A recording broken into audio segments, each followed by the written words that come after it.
నెల్లూరు జిల్లా జొన్నవాడలోని శ్రీ మల్లికార్జున స్వామి కామాక్షితాయి ఆలయంలో బ్రహ్మోత్సవాల్లో భాగంగా రెండవ రోజు ధ్వజారోహణ కార్యక్రమం వైభవంగా నిర్వహించారు. ముందుగా స్వామి అమ్మవార్లకు ఆలయ అర్చకులు శాస్త్రోక్తంగా పూజలు నిర్వహించి సకల దేవతలను బ్రహ్మోత్సవాలకు ఆహ్వానిస్తూ ధ్వజారోహణ కార్యక్రమం నిర్వహించారు. అనంతరం కోడి ముద్దల పంపిణీ కార్యక్రమం నిర్వహించారు.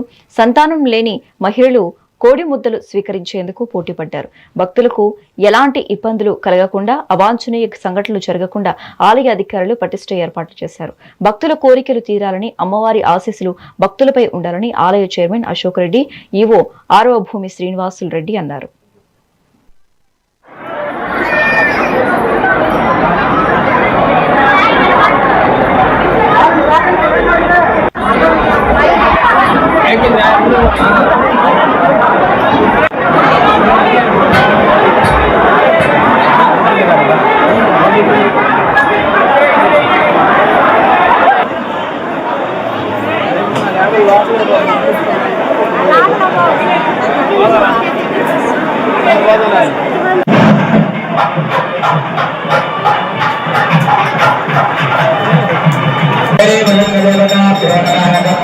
జొన్నవాడ క్షేత్రంలో వెలిసి ఉన్న శ్రీ మల్లికార్జున స్వామి కామాక్షి దేవస్థానంలో బ్రహ్మోత్సవాల్లో భాగంగా ఈ రోజు ధ్వజారోహణ కార్యక్రమం జరిగింది.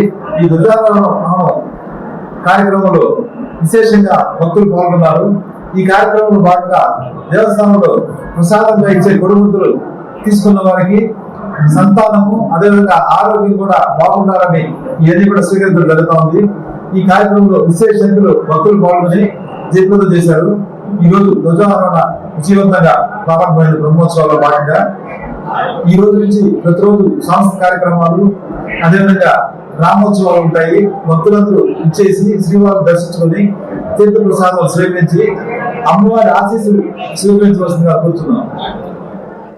జొన్నవాడ క్షేత్రంలో వెలిసి ఉన్న శ్రీ మల్లికార్జున స్వామి కామాక్షి ఈ రోజు జొన్నవాడ క్షేత్రంలో శ్రీ మల్లికార్జున స్వామి కామాక్షి అమ్మవారికి బ్రహ్మోత్సవాల్లో భాగంగా ధ్వజారోహణం అత్యంత వైభవంగా జరిగింది.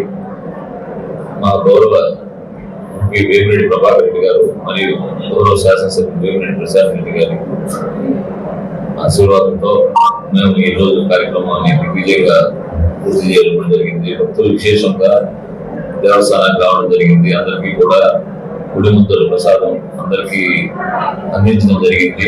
ఏ విధమైన ఇబ్బంది జరగకుండా అందరికీ కూడా ప్రసాదం అందరికీ ఇవ్వడం జరిగింది. ఈ కార్యక్రమానికి చేసిన భక్తులందరికీ కూడా మరియు అందరికీ అమ్మవారి ఆశీస్సులు ఉన్నారని కోరుతున్నాను. ఈరోజు ధ్వజారోహణం కార్యక్రమంలో అందరికి భక్తులు విరివిగా పాల్గొనడం జరిగింది. అమ్మవారి దేవాల వాతావరణం కూడా చల్లబడడం జరిగింది. అందరూ విరివిగా పాల్గొని అందరికీ పొడిముద్దల ప్రసాదం అందరికీ చేరడం జరిగింది. పొడిముద్దల ప్రసాదం వల్ల వారికి కోరికలు, అమ్మవారి దేవాల కోరికలు తీరాలని కోరుకుంటూ అందరికీ మేలు జరగాలని కోరుకుంటూ సెలవు. ఈరోజు